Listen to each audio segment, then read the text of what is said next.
Hey everybody, just wanted to do a super quick first look at the Armour class Dragoon sword with a feather blade. So this is made by Armour class in Scotland. It'll cost about 220 British pounds. Obviously that needs to include shipping to North America if you live here or somewhere else, as well as the border fees, which aren't too extravagant. But I just want to say that I absolutely love this sword. Now, this isn't the original one. It actually came with a different blade. And the first time I had seen this was when Stephen Han from Stockata in Tasmania came to visit us at our club, as well as I saw him at Western Martial Arts Workshop as well. So he had originally asked them to make a feather blade, and I was super impressed with like the durability of the blade. The balance of it was perfect. I think the original one that I got with the hilt was 1239 grams, which is like bang on. The blade length was maybe a little long for one that I would get, but still within the range of like a typical dragoon sword or a sword meant for cavalry use. Even some on foot were definitely this long or longer, but the blade came in at 35.5 inches. So it was super light, but the problem that I had with the old blade is you can take a look at it here, but there's no real distal taper, first off. There's none at all. It's just a completely flat bar, and obviously if it is completely flat without distal taper, it's going to handle like that. So it felt like it moved way slower than, say, my Castile economy with the feather blade, right? Moved way slower than that, and it just felt like the point control wasn't quite there. So while I think it definitely works for some of the older like silver stuff, it wasn't really fitting the bill for me. But the blade was like indestructible, so I ended up contacting Ian and saying like, hey, could you make a few modifications and make a new blade, because I think it would sell a lot better, and I think that people would be a lot happier with it if they did. So Ian came up with some really good solutions. Some of them were suggested by me, like I asked him to add some distal taper, which he definitely did. And I also asked him to, sorry, this is the old one.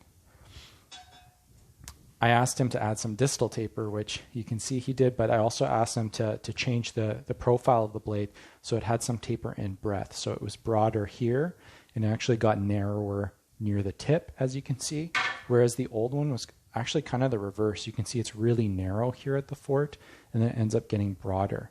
And you can find that kind of thing on some historical trainers, like meant for cavalry swords, but it was to kind of simulate a heavier sword, even though it had a lighter overall weight.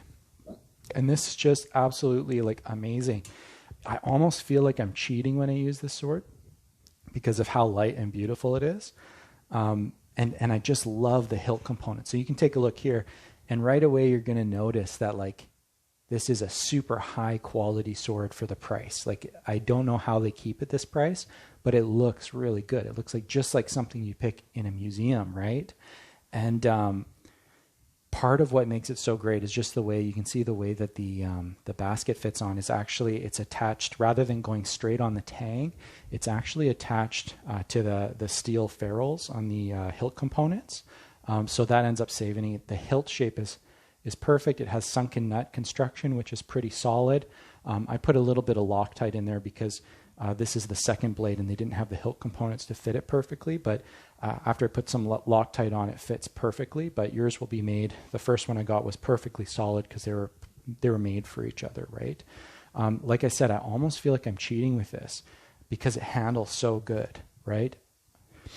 So with some of the modifications, this is now at just over 1200 grams. So they took about 30 grams off of the blade, and it's like a night and day difference. I have like really good point control when I'm using it. Super easy to move around. And he did this while maintaining a really thick true edge. So you can see here that the true edge is still quite thick. Right up to the tip, it gets narrower, but he took a ton of the false edge off. If you see that, it's almost like a reverse backsword.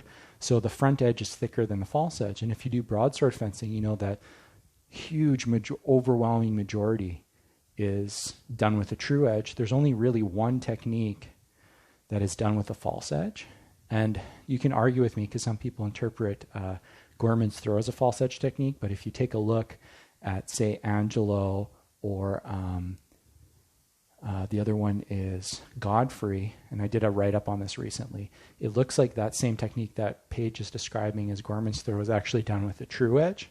The only one that's done used with the false edge is in Lonergan, where he cuts past a little bit and then does a redoubled attack with the false edge after missing the opponent, right? So the false edge is so rarely used that it makes perfect sense. So the things that I love is the resilience of the blade. This has taken like no nicks, no damage, and I've used it against even the heaviest like Castile broadswords, so like really, really hard swords, as well as SGT blades, who makes a very hard type of sword, uses a very hard steel, and no real damage whatsoever. Even the hilt looks really good. So I have no clue how these are so cheap.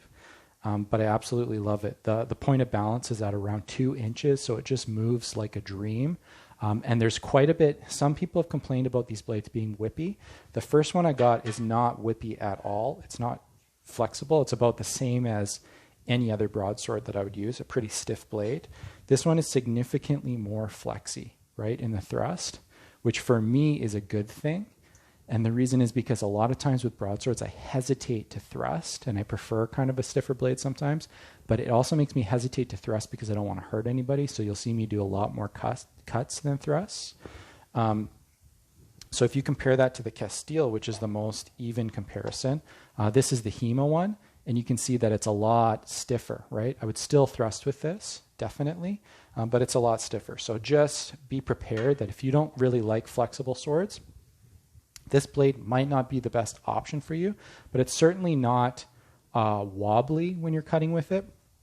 You can see it's just about exactly like an antique, right? A lot of times when you hold out an antique, you'll see just a little bit of slope, right, in the sword as it kind of sags down, because these tended to get really thin near the tip. They're cutting swords, especially on broadswords instead of back swords. So this is perfect. Like overall, like this is like a 5-star. I think this is the best value that you can get on a broadsword. So they have like a ton of different hilts too, and these blades are all modular.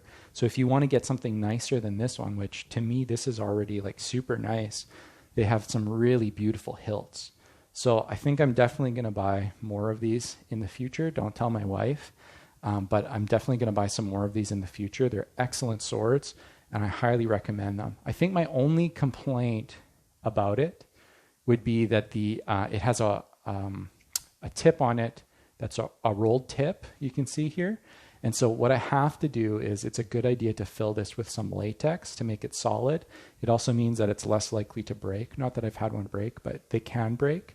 So it just ends up making it a little bit safer. But sometimes this like kind of spoon effect there that it has, if you hit somebody with the tip, it leaves a bit of a welt. So just make sure that you're wearing like actual HEMA pants for a change. Don't just wear like sweatpants or a kilt necessarily, because these can leave like little welts on unprotected areas. Obviously you don't feel it through like a mask or through a jacket, but just be aware of that. So like I said, this is one of my favorite swords. You can check out, I have a ton of videos of using it, and I think this is definitely going to be my tournament sword.